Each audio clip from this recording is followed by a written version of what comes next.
Welcome to Politics Welcome. Done Right. I'm Egberto Willis, your host. Thank you so kindly for being a part of the show. We are going to have a great show for you. Good morning, Houston and everybody else. Good morning, Southeast Texas. Good morning, Texas. Good morning, the rest of the world. How's everybody doing today? It's a great thing. This morning we started out, talking about, first of all, we had a great opening of our new building. Of course, we've been open for a while, but we just inaugurated the building. It was great seeing all the great guys out there. It was great hanging out with Howard as Howard was getting things working out there like no other. And of course, hanging out with Van Weber again, Jack Van Weber. Good morning, my brothers and my sister, or just my brothers in the control room this morning. How you doing this morning? Yeah, Jack left his tutu at home, so he's a brother today. I'll be a girl today. Obviously, we have Monday madness going on here.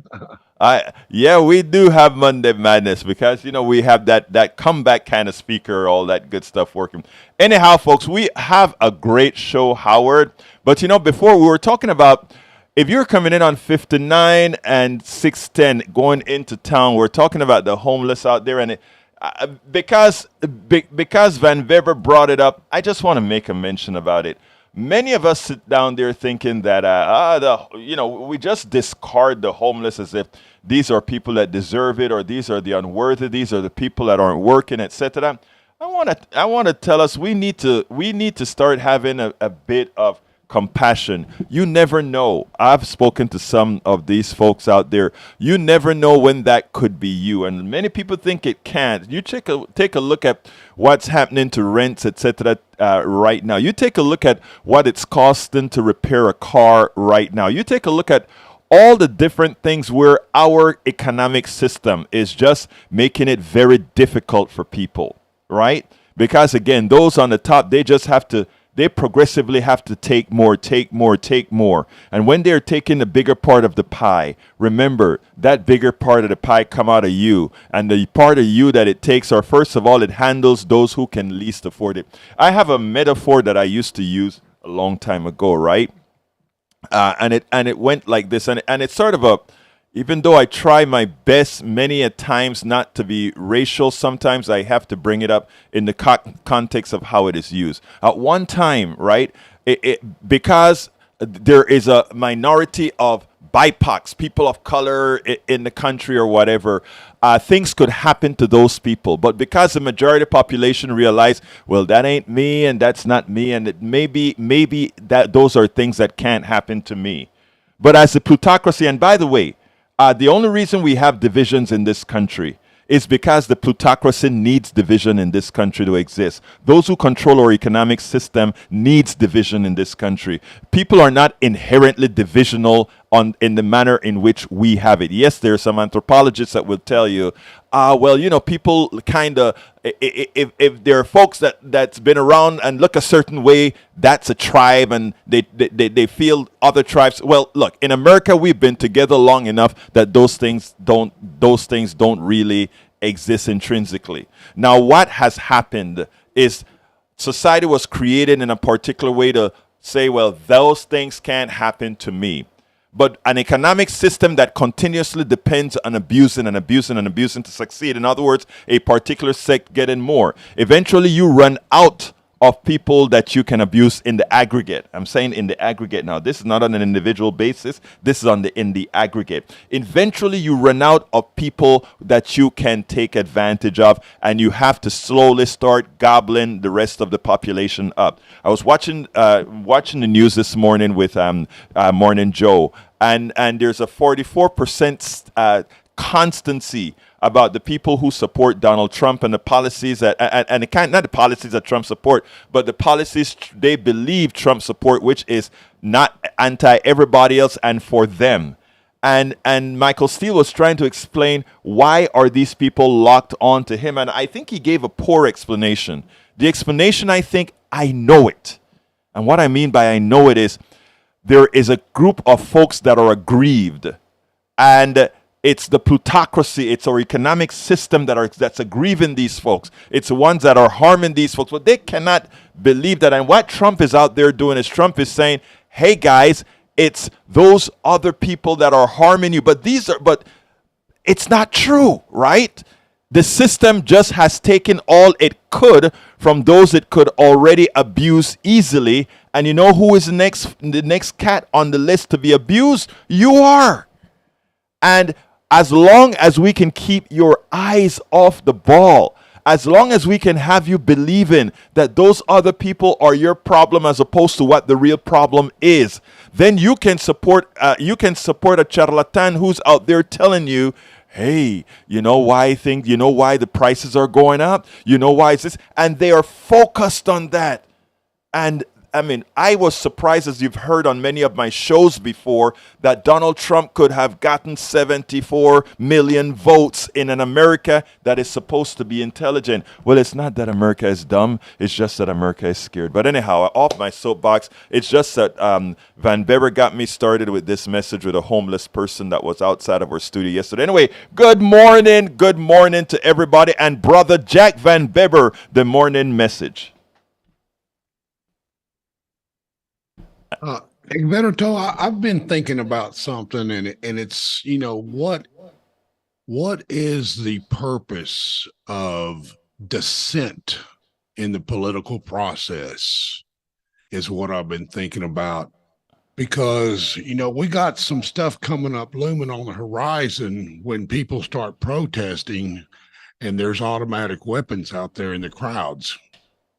And I see this as a real big red flag danger.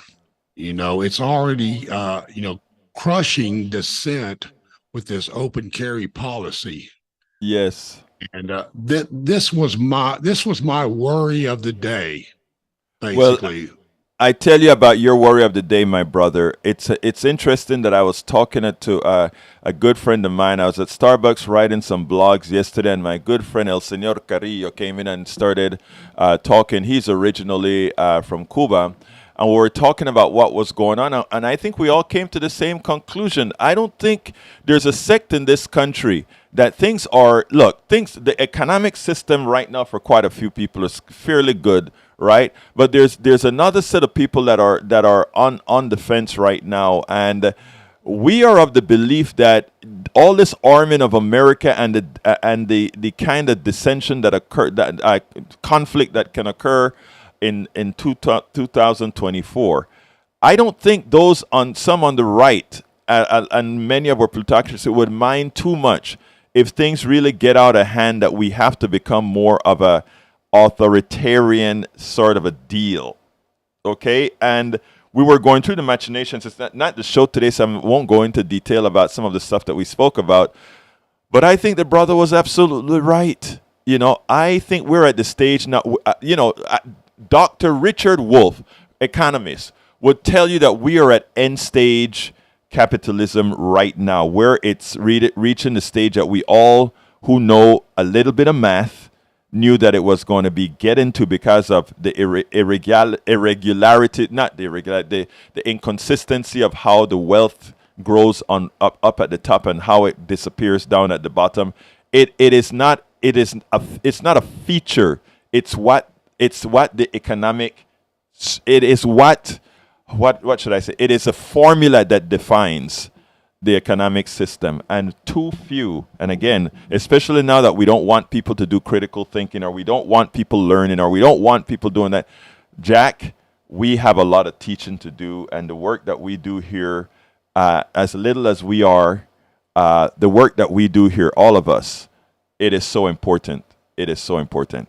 Anyway, you want to add anything to that, Howard?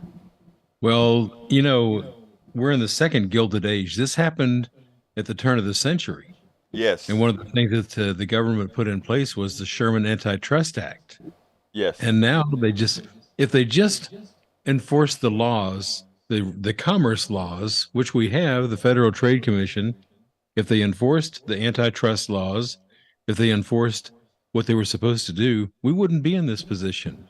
It started under Reagan not enforcing those laws. He says, "Oh no, we really don't need those laws.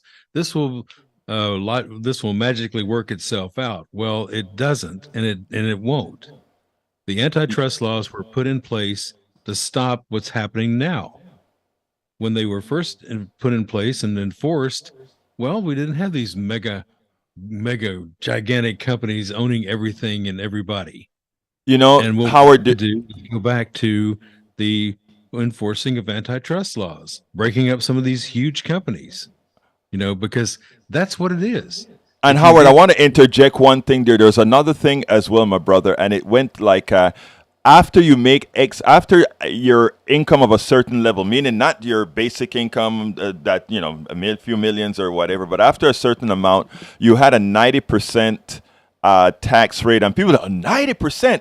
No, what that did is it corrected the flaw in capitalism that allowed eternal growth for a particular group. It's just a mathematical thing, and so when Roosevelt and all these guys came in and had these high taxes, it then forced people to say, well, since I am going to have to give all that money back as taxes, I'm going to invest to make this company better. I'm going to invest in the wages. And all those things started to grow, as Richard Wolff would show and explain, right?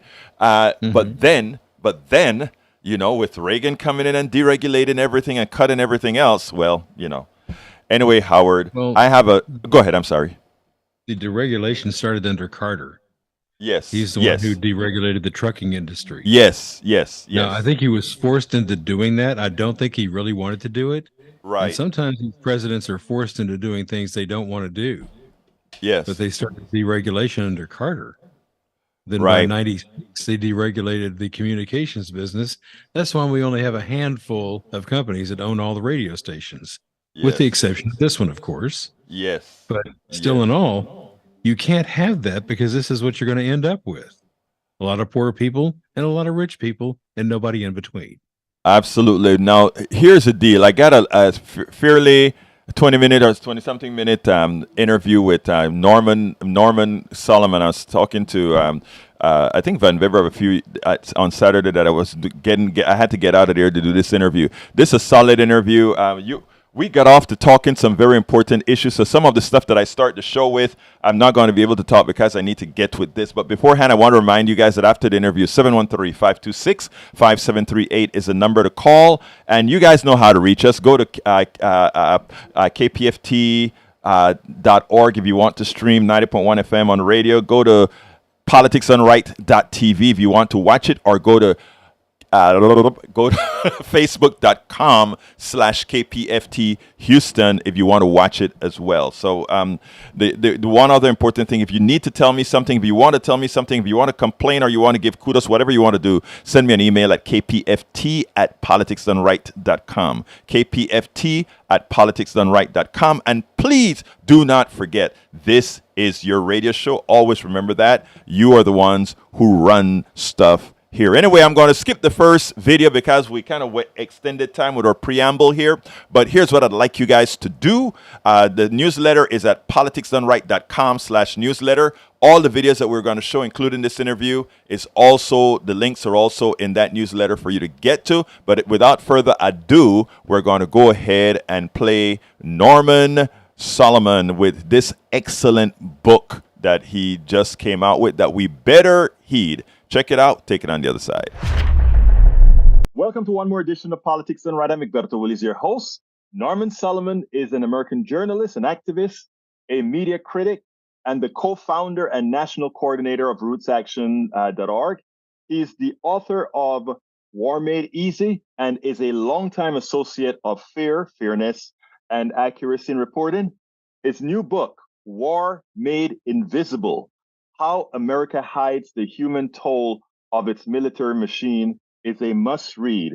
Every single person that has read this book thus far finds it a must-read, especially in these militaristic times that we are here in the United States of America. Welcome to Politics Done Right, Norman Solomon.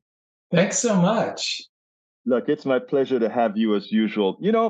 There's one part of where you mentioned when you give the indication that some people seem to be expendable. I'm originally from Central America, Panama, and I remember when Bush #1 invaded Panama, and when I think it was Colin Powell, they asked about the number of Panamanians that got killed, and the statement, I think it was out of his mouth or one of his proteges' mouth, was collateral damage. And just when I read the title of your book, that is the first thing that came to mind. People as collateral damage. Why did you write this book? I wrote it really much because of the point that you're raising here, that in the US media and politics, whether it's acknowledged directly or not, some people are expendable and some people aren't. And a couple of years after that invasion of Panama, when the United States killed, according to the Pentagon, about 100,000 Iraqi people in 6 weeks, Time magazine gave a definition of collateral damage. According to this magazine, which was the main news magazine of the United States, collateral damage referred to people who should have chosen, and I'm quoting here, should have chosen a different neighborhood. Now, this is the kind of arrogance that we're dealing with. And in the 1980s, we had the effort of the United States of America from the White House to overcome what it often described out of the Oval Office as something bad that had taken place. It was called the Vietnam Syndrome because, according to the military authorities and the presidents, this was a bad thing. People after the Vietnam War in the United States, some of them, many were very hesitant or even opposed to the US intervening. So during the 80s, we had, of course, the invasion of Grenada, then the invasion of Panama, and that was a run-up.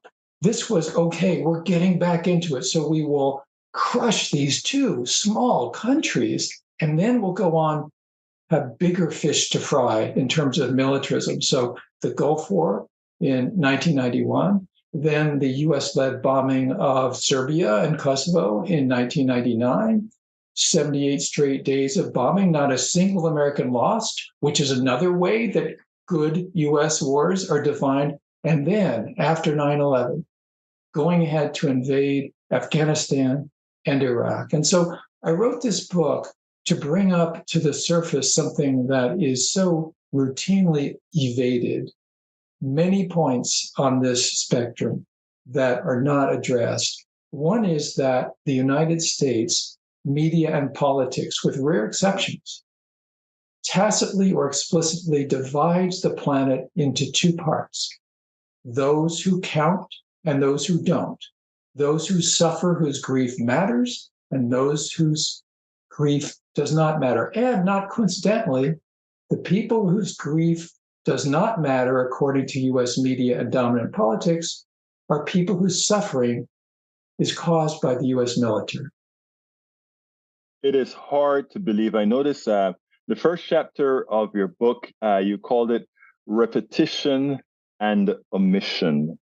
Explain that. I mean, repetition and omission, we do it all over and over again. And what are we omitting here? What are we missing here? Yes, in terms of the US military intervention, you could say it's sort of a repetition compulsion disorder. In terms of propaganda messaging, yes, we really know. I mean, how many times, if you watch a lot of TV, do you see a McDonald's commercial? You don't see it once, you don't see it twice, you see it so often. That's because it's well understood that in advertising, in propaganda, propaganda requires repetition.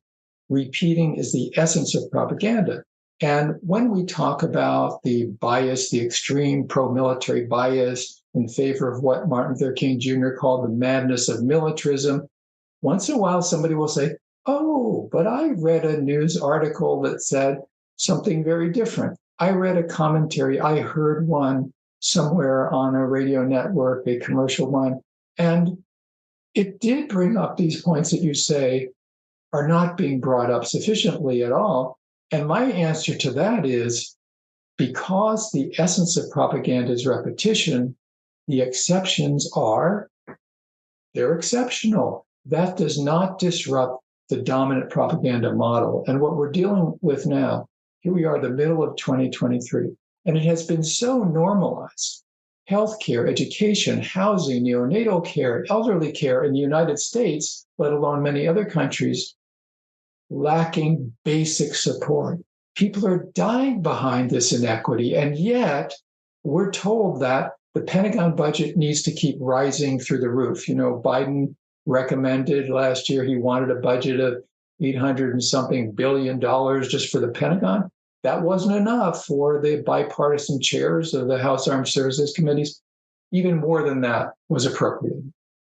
Now, it's interesting because we talk about repetition and the way that the media gets involved in it. I want to ask a rather sinister question. Is the media generally supportive or the way they interpret these military actions from the United States as benevolent because they get a profit from all these advertisers that we have on TV? Again, you see a lot of Lockheed commercials, Martin Marietta commercials, and all these others on these stations. Are they sort of feeding, not wanting to bite the hands that feed them, in effect? It's really multifactorial, and that's definitely one of the factors where you have significant numbers of dollars flowing into major and smaller media outlets, advertising from the US military, from military contractors, and so forth. So that's one of the ways in which there's an incentive and a pressure to go along and get along with the militarism of the society. And we have the political pressure, or we have other kinds of commercial pressure. You have ownership with interlocking directorates, people who are on the board of a major military contractor, which includes Silicon Valley, by the way, and they're also on the board of a major TV network or a huge news outlet of some sort. So that, again, is a pressure. And then you have the revolving door that goes around and around between Capitol Hill, the White House, and these military contractors. As a matter of fact, Antony Blinken, he took 4 years out from government service during the Trump administration, since he's a Democrat, and he made a lot of money brokering military sales to the Pentagon. And so then he had to set aside some of his investments in a blind trust and so forth when he came back into the Biden administration as it took shape. So this is very structural. And in terms of domestic policies, and I know in Politics Done Right, you cover this extensively, a big difference between Democrats and Republicans on healthcare, on education, on civil liberties, on democracy. Of course, we want the Democrats to be much stronger for human rights on these issues, often falling short. But let's face it, the Republicans are neo-fascists in Congress. So that's a big difference in domestic policies. However, once you get to what's been referred to often as beyond the water's edge, there becomes a unity, you might say an imperial unity, where it's very hard. Once you get away from an issue, say like on climate change, global warming, where there is a difference, but in terms of military expenditures and intervention, Democrats and Republicans on Capitol Hill, it's more like that. They're two peas in a militaristic pot. Let me ask you something about that, Norm, because that is something that we see that, it's very, very obvious. But is the driving force really that they're together, or is the driving force that one party is scared to appear weak and thus they jump on the same bandwagon? Which one is it? Well, I think it is a combination. There's a shared belief in that the United States is the gift to the world, the extraordinary nation, as it's often called, the indispensable nation. There's a lot of pressure and belief, whatever the internal belief is, and I believe it's probably mostly internalized. Democrats and Republicans, they believe that's their role. But there also is that fear you're referring to. And when I was growing up during the escalation of the Vietnam War, one thing that Democrats did not want to be called is soft on communism. And then right after 9/11, and for years, Democrats or Republicans, but Democrats felt more defensive about this. They didn't want to be called soft on terrorism. And so that really is another club held over the head of members of Congress, some of whom are very much inclined to want to push back against the militarism. And yet there's a lot of self-restraint that therefore, frankly, often amounts to political cowardice. It's interesting because, I think one of the reasons books like yours, and not only this book, but all the other books that you put out, informative and so important, is that I think a lot of times the ignorance of the American populace is what these plutocrats depend on, and then of course they puppeteer the politicians to do their will. But as an example, we talk about America needs to get tough on China. America needs to get tough on India. How could America possibly get tough? What can America really do if these guys ever just say no? Is military really the answer? Is military just a cop out? Well, there's really almost a nostalgia which is being outdistanced by the economic realities of the world. On Capitol Hill, a nostalgia for a unipolar world. Mm-hmm. I remember the standard bumper sticker often was red, white, and blue flag on the sticker, and next it would say, "These colors don't run." And that's an attitude that we run the world. And of course, the counter bumper sticker also had an American flag, red, white, and blue, and said, "These colors don't run the world." But that's a hard one. Yeah. The aspiration is still there. And when you step back and you realize that 96% of the human beings on this planet do not live in the United States of America, you see the arrogance involved of empire, not empire building, because the empire of the US has been around for many, many decades, but an effort to retain the empire. And I think part of that explains why the extreme bias on Capitol Hill and US corporate media and so forth that does, so to speak, tint the window on the world red, white, and blue. And it then has this, what I call in the book, War Made Invisible, 2 tiers of grief. The grief that is part of human experience, and in war, the grief that Americans have suffered or American allies, then that tier of grief is honored as it should be. But the tier of grief, say, of people in Afghanistan or Libya or Iraq who have died because of US military firepower, that tier of grief is so discounted that it is tacitly or explicitly through omission or commission of media coverage and political discourse just considered to be incidental, regrettable, but no big deal. Well, that is nationalistic to an extreme. It is often racist, and it's often so culturally centered on our particular way that we happen to live in the United States. I have a chapter in the book called The Color of War. I saw that, and yes. When I stepped back and I thought about it, I was working on this book often in this room, thinking about it, trying to do more reading and interviewing. And it dawned on me that in 2 decades of the so-called war on terror after 9/11, virtually 100% of those killed by the US military have been people of color. Now that's hidden in plain sight. Where do we see that even discussed in our US mass media, in the politics? It is like a no-go zone. It's right there. It's like the parable of the emperor's new clothes, that story. Who's going to say it? Who's going to say that out loud so that we can all talk about it? And to be very clear, in my book, and this is part of why I called it War Made Invisible, I say very explicitly that we need to understand how this is hidden from us. And yet it's happening. It's right in front of us. So I want to be very explicit about this. The United States government does not bomb countries because people of color live there. But because people of color live there, that makes it politically easier in the United States to have that warfare begin and continue. And what is stunning to me is that we, and this is a good thing, in the last several years, particularly after the Minneapolis police officer murdered George Floyd, we have had more discussion, not enough, but more discussion about structural racism, about systemic racism. But once you get beyond domestic realities, domestic politics and policies, we don't see any discussion of systemic racism in US foreign policy and US warfare. to DeSantis. DeSantis doesn't realize that we have yet to be woke enough. He's concerned about the woke.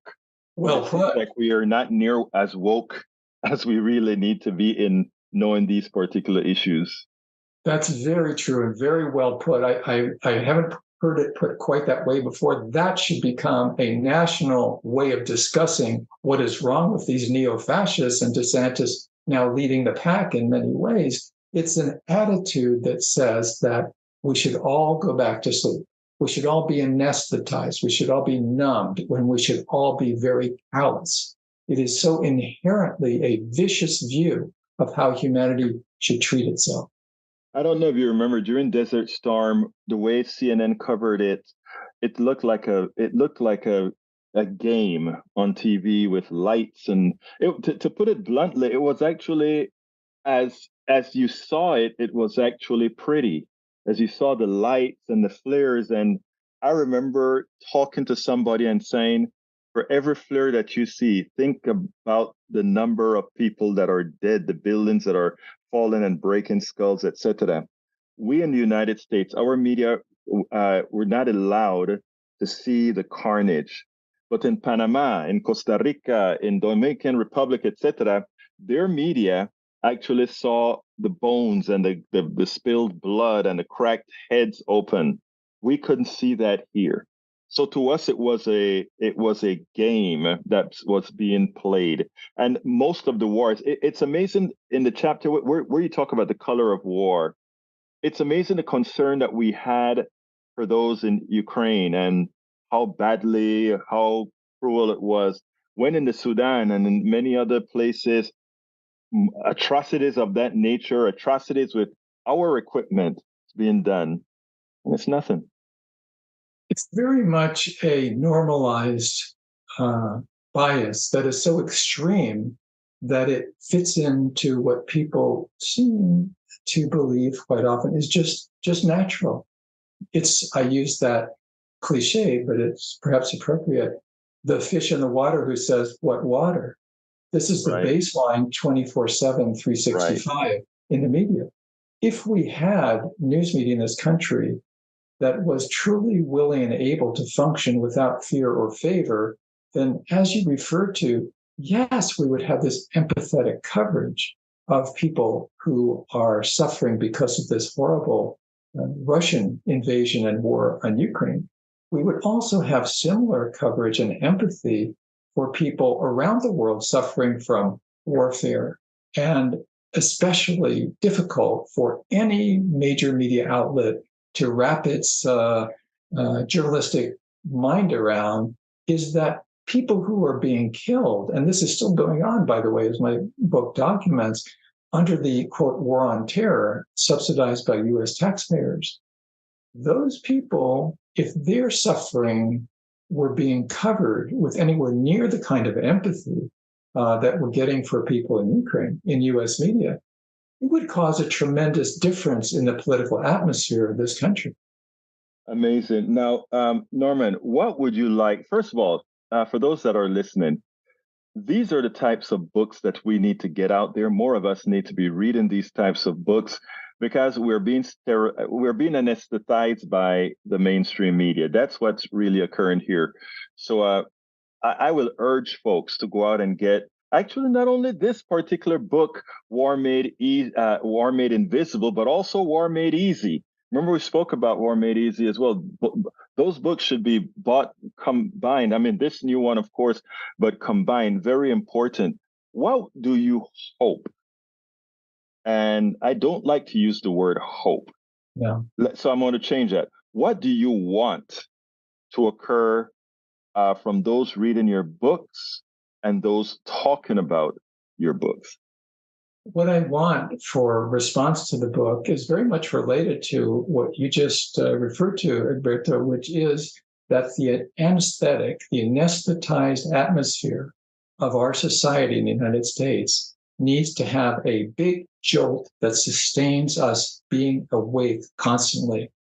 We got to be woke. We got to be waking ourselves up and keeping ourselves awake, because this stuff is being done in our names with our tax dollars, and what goes around comes around. as Martin Luther King III said a few years into the so-called war on terrorism, and I quote this in his book, he said, "We all need to be concerned about terrorism, but you don't stop terrorism by terrorizing other people."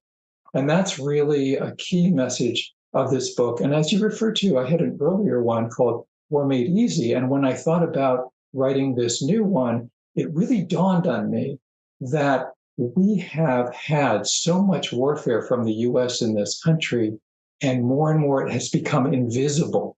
And that's why the first three words of the new book I wrote is War Made Invisible, because when we can't see it, this warfare state has more and more power over us. So it's really about getting some acuity, sharing with each other, because underneath all that, the knowledge is key, and then organizing behind the knowledge for change is absolutely crucial. I know your books can be gotten everywhere, Amazon, everywhere else, but where's your website that folks can not only get your books, but get the commentary and a lot of your knowledge from? I have an ongoing website, which is normansolomon.com, NormanSolomon.com. And also for this book, there's a lot of background about it on the New Press website. And the New Press is a nonprofit publisher. And if you simply go to thenewpress.com and click on the icon with my book cover on it, I was really thrilled to get the kind of endorsement and support for this specific book, War Made Invisible, by Noam Chomsky, by activists, by those who have really been in the forefront of organizing. And as you know, and we've talked about this before, but I never feel that it's too much to repeat. This is about learning and action, because the future of our lives and our loved ones really hang in the balance. The name of the book, War Made Invisible: How America Hides the Human Toll of Its Military Machine, a must-get. Norman Solomon, American journalist, activist, media critic, and the co-founder and national coordinator of RootsAction.org. Thank you so kindly for having been once again on Politics Done Right.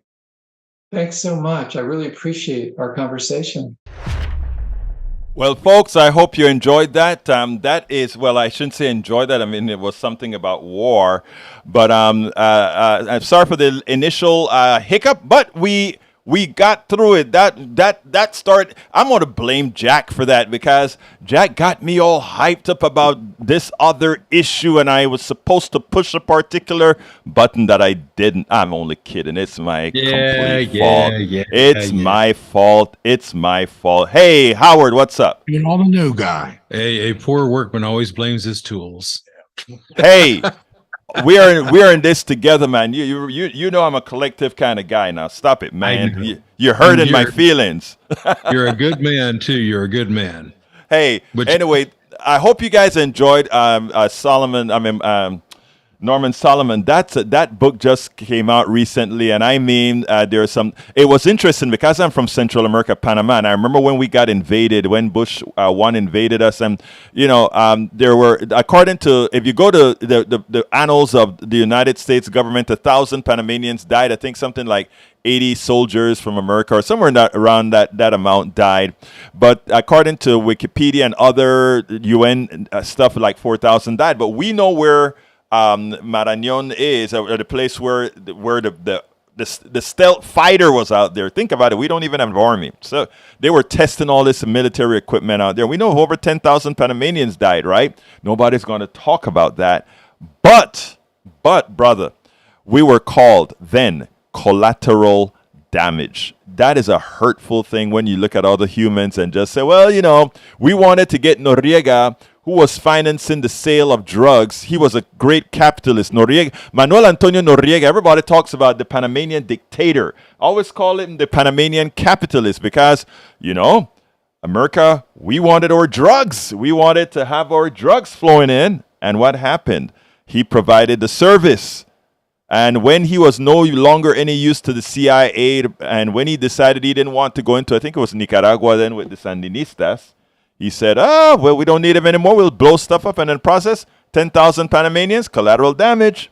Johnny is in the house. Come on in, Johnny. Hey, your tools did a pretty good job this morning, I would say. He pointed out the Sherman Antitrust Act and the previous Gilded Age. Not bad for an ignorant tool, huh? Howard was joking, man. We are a team. He knows that. Yeah. I'm joking too. Good. I'm still having a diagonal day. Here's another reason for that. Because Howard pointed this out, it's a gentle reminder. I would add that I'm asking myself, well, what are the history, high school and grade school history textbooks looking like right now? I'd like for teachers who listening to KPFT could tell us what these textbooks are showing in terms of the Antitrust Act and the Gilded Age. Do they discuss that in length? Or is that just glossed over, or is it just not mentioned? Because when you think about it, those who want to rewrite history and ban libraries don't want to examine our real history, Black history in this country. It would make logical sense, by extension, that they don't teach kids about how capitalism overall works, not just racially, but also in the workplace, how people are being beat down, literally and figuratively. So, yeah, Howard's right. We're seeing this again. And in order for that to happen, school textbooks can't be going into this too deeply. I'd like to hear from teachers about this.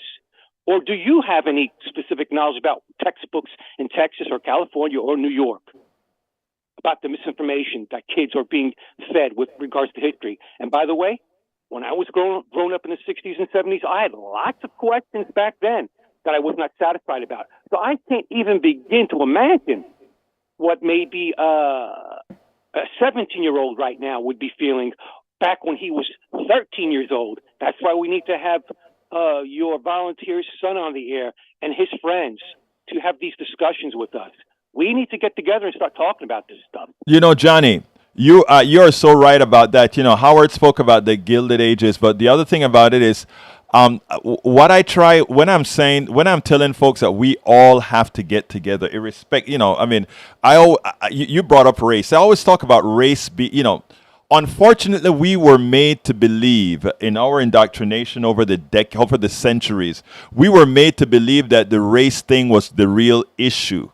The race thing has never, and a lot of black folks would get mad when I say things like this, right? But I as an engineer, I believe in going to the underlying issue, right? The underlying issue is that something like race is stupid, right? There has to be a purpose. And you nailed it when you talk about what are the kids learning in school. They will refuse to teach them about the draconian nature of any particular economic system because, again, when people understand how our economic system works at the core, the mathematical formula that governs it, again, and I say this, and I would discuss. Look, I am no genius, but I would discuss this with with Milton Friedman, our second god of capitalism, if he were here. And don't mention his name. Don't get me started on him. Right, but what I'm saying, I would discuss this because the funny thing about it is this. An economic system is not at all difficult. It's only created so we could trade services and products. There had to be something known as an abstraction layer, so that if I don't have all the things that you want right now, I still need to be able to get the things that I need. And an economic system presents the tools so that we can exchange things over time. If I don't have stuff today to trade with you, you can store something for the future. I mean, that's what it's for.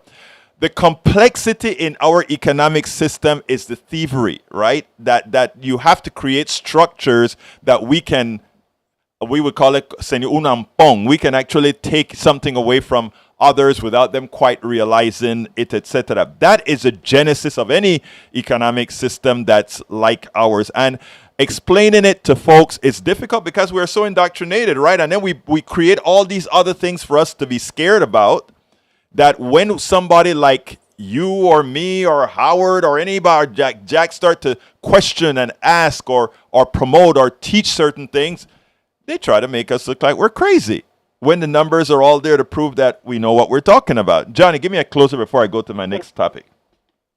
Or worse yet, not so much crazy, but unpatriotic, antisocial. And there was one other thought there. Now it slipped my mind. I hate when I do that. That's all right. Listen, you can remember this is open calls, man. You can always call back. Let me get to the other video, and then we'll go from there. Okay? Alberto, I just remembered race. You mentioned race. Race Yes. is used as a tool. It's really not about race. You're right. It's really about economic disparity. But you use race as a tool because it's easy to identify people who look different than everybody else, especially when you bring them over against their will. And then you get the other people afraid of them and hating them. Yeah, that's all in the service of unfettered, underregulated, mercenary-style capitalism. Yeah, let me tell you, Bernie Sanders, and this is something that upset me so badly. Bernie Sanders was accused of being race blind, not seeing that certain things were racially systemic. And, a lot of things are racially systemic. That is true. But the truth of the matter is, why? I don't look at it being racially systemic. I'm asking the question, why is it that way? And when Bernie Sanders talked about being an economic thing, the man was absolutely right. And unfortunately, the bad thing and the lingering thing is that it wasn't the Republicans who did these attacks; it was the centrist Democrats. Exactly. Johnny, the problem is deep. But anyway, Johnny, I don't have a lot of time left, and I really want to play this video about a mainstream reporter doing the right things. But anyway, we talk, all right? Okay, lubricate your tools so they don't get rusty. All right, folks, I want you to listen to this one, and then we'll take it on the other side. I don't think I'm going to screw this one up like I did the other one. So let's go ahead and get it started right this minute. Governor Christie continues his assault on the one and only Donald Trump. Donald Trump is out there saying that the reason they're trying to get expunged the impeachment of Donald Trump. They want Donald Trump to do so. You had McCarthy lying to a reporter who caught him red-handed and pointed it out immediately. The only sad thing about it is, as this reporter challenged him, I saw all the other reporting sycophants around not really saying, yes, the reporter is right. Why are you lying to the American people? Let's check that out, and we'll take it on the other side. There's talk among Republicans about expunging Donald Trump's impeachments. What can you tell us about that, and what has Kevin McCarthy said about it? Yeah, this is interesting. This is an idea that came from at least Stefanik. It's been embraced by some of the kind of more MAGA members of the Republican conference, including Marjorie Taylor Greene. The idea would be basically passing a resolution to, they say, expunge these two impeachments of Donald Trump. Through some great research by our in-house historian, Kyle Stewart, our view on this on the NBC Hill team is that this isn't really a thing. It's the idea here is basically a non-binding resolution saying this thing that happened didn't happen. And you can't functionally remove an impeachment that was voted on, that went to a trial, that was done. Although it does seem like this idea is gaining some support nonetheless. Kevin McCarthy was asked about it a little while ago. We got down quite a rabbit hole going back and forth on whether he would support this idea. Here's some of what he said to my colleagues and I. Now we find out with Durham and the others that the impeachment never should have happened.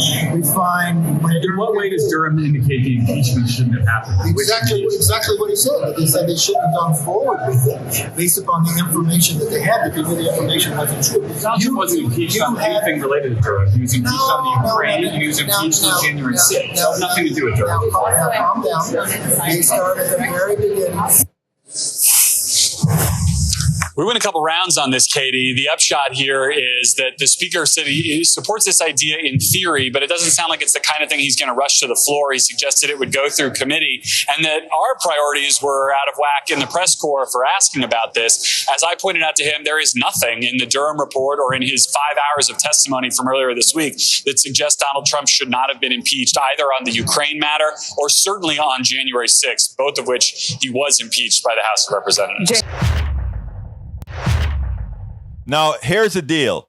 Garrett Haake, a Texan, good job. I want to commend. Look, there are times that these reporters just say, he said so, she said so. What Garrett Haake did there is extraordinarily important. He challenged the lie. He challenged the lie in real time as it occurred. Too many reporters are just saying, just in front of the politician, allow him to expunge the lie, put out the lie, and then they'll go into the studio and say, yeah, he said that, but in reality, you know what really happened? Well, no. Garrett Haake, at that point, at that moment, did the right thing as he went ahead and he pointed out, no, sir, you are lying. You are a liar. That is not what the special counsel said at all. Durham didn't say that. Durham, in fact, what he was covering had nothing to do with the impeachment. Donald Trump was impeached for being an insurrectionist on January 6th. Was impeached for attempting to bribe a foreign governor, a foreign leader, in order to get the supplies, the military supplies that had already been given to him by the United States Congress. Let's get that right. Do not allow them to conflate these things. And kudos to Mr. Haake.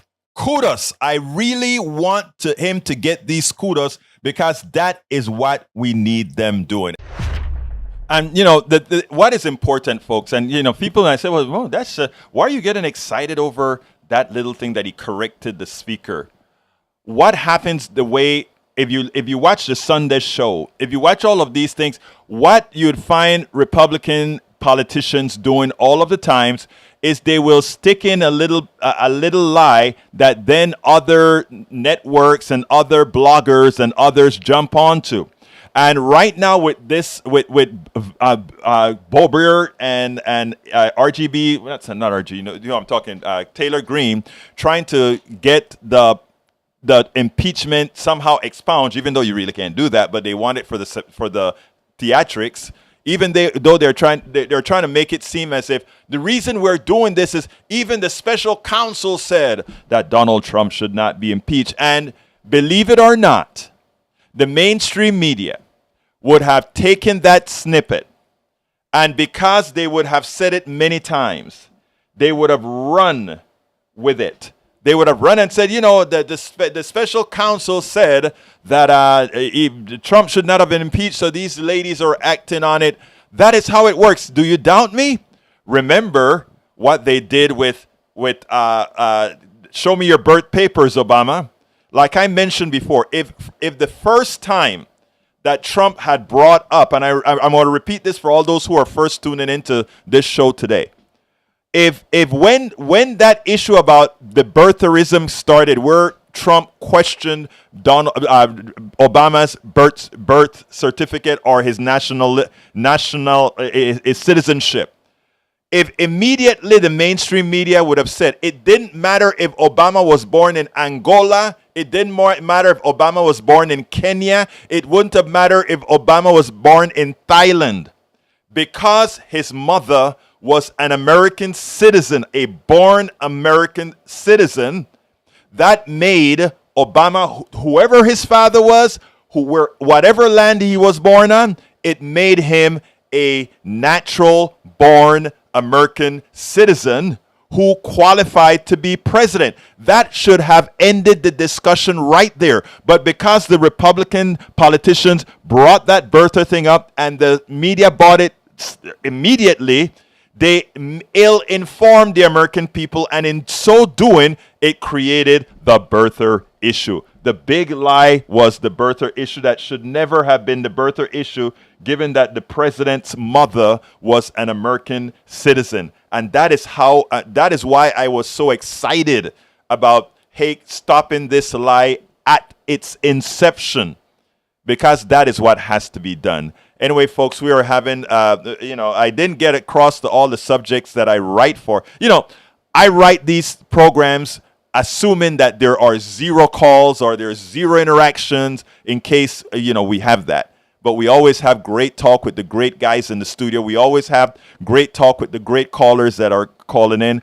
And the listeners, we know that you're out there. We thank you so kindly for listening every single morning. What we need you to do is let other people know that we have a program where you own, where you can be a part of, where if you have commentary, you can find us and talk to us. Don't forget to send an email to kpft@politicsdoneright.com, kpft@politicsdoneright.com. If you want to complain about the program, if you want to tell us something nice about the program, if you want to tell us something you want covered on the program, we are here for exactly that. This is real community radio. You are genuinely in charge. And I tell you, both Jack and Howard would tell you that as well. So folks, please remember to, by the way, before I throw this to Howard, please remember that I didn't cover all the subjects that I wrote for. So just go to politicsdoneright.com/newsletter and you can see the link to the entire video, including the little mishaps that we had. All the good stuff is going to be there for you to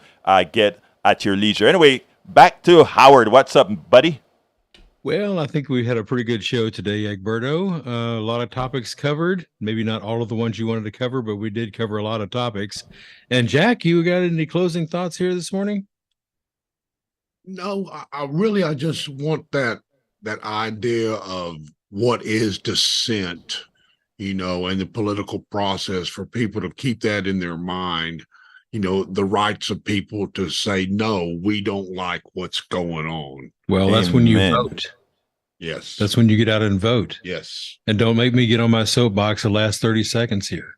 You see, now Howard going to take the 30 second and get on his darn soap. No, actually, that is a very important. It's an important soapbox that I love to hear every single time, but I got to get out of here. My name is Egberto Willies. This is Politics Done Right. I want to thank Jack Van Beber and Howard Reynolds. I am what? Out. Man, I love my kids so much.